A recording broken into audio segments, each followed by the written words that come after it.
pessoal ligado no canal, seja muito bem-vindo a mais um dia abençoado na santa presença de Deus. Então vamos lá estudar mais uma vez a lição da Escola Sabatina. Então hoje é domingo, né, dia 5 de outubro, quinto dia do mês. Vamos estudar hoje sobre o roteiro original de dia. Abrimos a Bíblia, onde realmente está escrito, e respondemos algumas perguntas relacionadas ao nosso assunto para compreendermos mais sobre esse lindo assunto, né? Perseguição. Então, Jesus, né, era conhecido não apenas por ser uma grande pessoa, um grande mestre, mas também por ensinar a sua verdade e sempre se baseando nas Escrituras. E os mestres da lei e os sacerdotes se incomodavam com isso, porque além de começar a perder sua popularidade, a hipocrisia deles era constantemente desmascarada por Jesus. Então, nós vimos ontem que a maior acusação principal que Jesus tinha com esse pessoal, né, os líderes religiosos, era a hipocrisia. Esse pessoal era muito hipócrita, eles não aceitavam e nem deixavam que Jesus ensinasse a verdade para o povo. Eles sempre tentavam desmascarar alguma coisa sobre Jesus, mas nunca conseguiam, né? Isso é fato.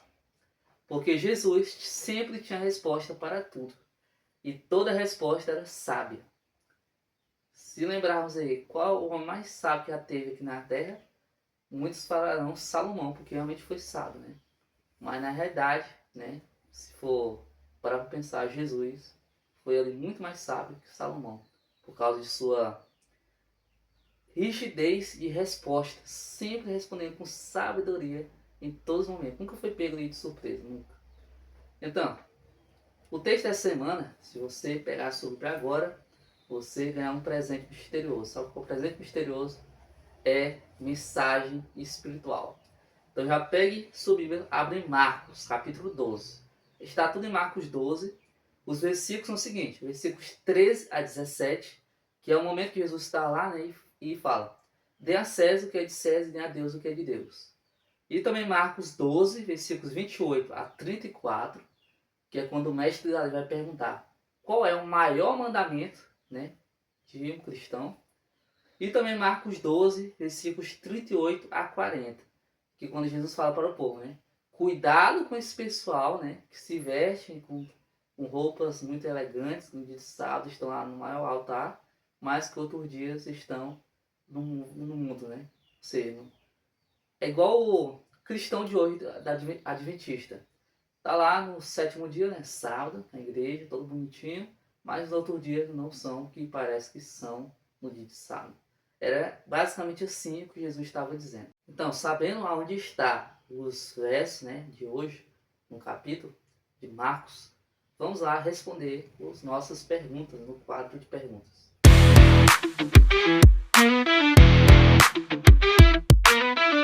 Primeiríssima pergunta: em que Jesus baseava suas respostas aos fariseus? Irmãos, Jesus é um exemplo para nós, né? É um exemplo para nós. E o que ele se baseava? Nas Escrituras Sagradas.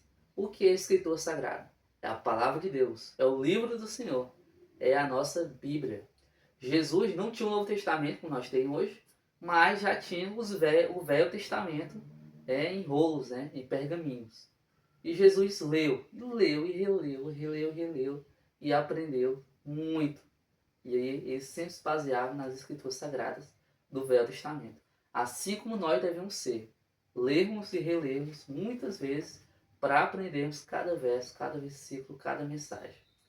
Segunda pergunta: se os mandamentos são baseados no amor, é o amor um sentimento, uma ação, uma atitude ou uma combinação dos três? O amor é a combinação dos três, é a resposta. Porque o amor é um sentimento, como nós conhecemos mais, mas também é uma ação. Se você amar Deus, você tem que agir, né, corretamente para Deus. E também uma atitude. Você tem a escolha, a atitude de ser atitudes certas ou atitudes erradas. Então a escolha é sua. Então o amor é isso. O amor tanto a Deus quanto ao próximo, você precisa ter dos três. Tanto o sentimento, tanto a ação e tanto a atitude.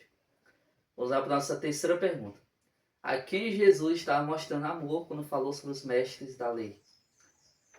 Jesus estava se referindo amor a Deus, amor à multidão, amor aos próprios discípulos e a moça que queria ouvir a mensagem. Quando Jesus desmascarou, né, os mestres da lei, lá em Marcos 28, Marcos 12, versículos 38 a 40, Jesus estava se referindo como os líderes religiosos como hipócritas. Isso relacionando ao amor ao próximo, a Deus e a todos.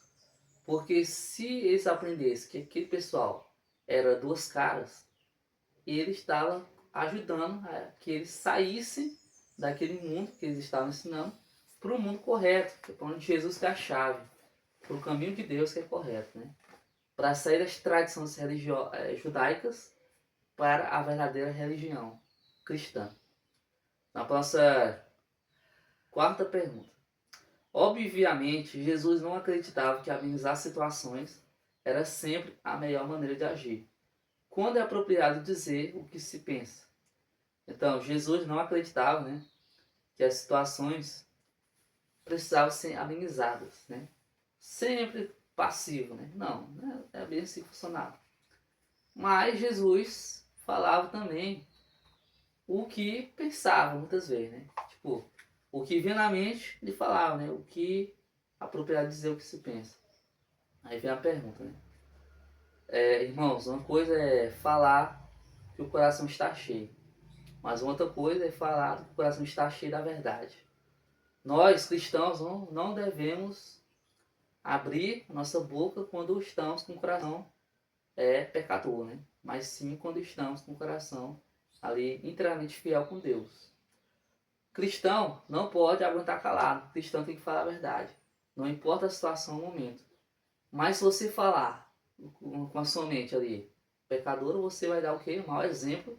E você vai ser enganado pela pessoa que te perguntou. Então, por isso que primeiramente você tem que fazer o quê? A oração a Deus, né? Depois você vai ter que buscar lá no fundo do baú da sua mente para mandar a mensagem real para a pessoa, para as pessoas, para a multidão ou então para o mundo inteiro. Porque a mensagem do Evangelho tem que ser pregada. E o seu testemunho é muito, mas muito eficaz. Amém? O seu posicionamento tem que ser claro. Porque há necessidade de fazer a vontade de Deus. Vamos para a nossa última pergunta. Compare a linguagem direta de Jesus com as sutis e enganosas palavras dos fariseus tentando pegá-lo numa armadilha. O que isso nos diz sobre a integridade das palavras de um cristão? Que se ele estiver correto com Deus, não vai ser pego, pois fala da boca de Deus. Então, se você falar corretamente e se você está com comunhão constante com Deus, você não vai ser pego com as sutis palavras do inimigo. No tempo de Jesus, tinha muita gente tentando perseguir Jesus, entre eles os líderes religiosos principalmente. Os líderes religiosos, eles iam palavras sutis. Eles pegavam a mensagem lá do Velho Testamento e tentavam te desmentir por algo. Assim como foi de César. César foi desse jeito, né?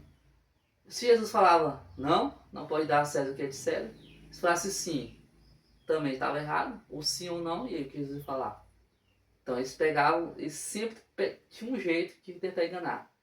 Mas se o homem, se a irmã, se o irmão estiver correto, e sua comunhão constante diária com Deus, ele vencerá. Ele vencerá. Então, o importante é o quê? Você está aqui, ó, com a mente fiel em Deus. Porque se não estiver, você não vai conseguir. Amém? Então feche seus olhos, vamos orar. Senhor, estamos aqui mais um dia. Pedimos, Senhor, com mais conhecimento, com mais testemunho e por mais dedicação no seu Evangelho. Pois, se não fizermos isso, nós seremos derrotados pelo inimigo. Mas se fizermos o contrário, nós seremos vitoriosos. Agradecemos-nos, Jesus. Amém.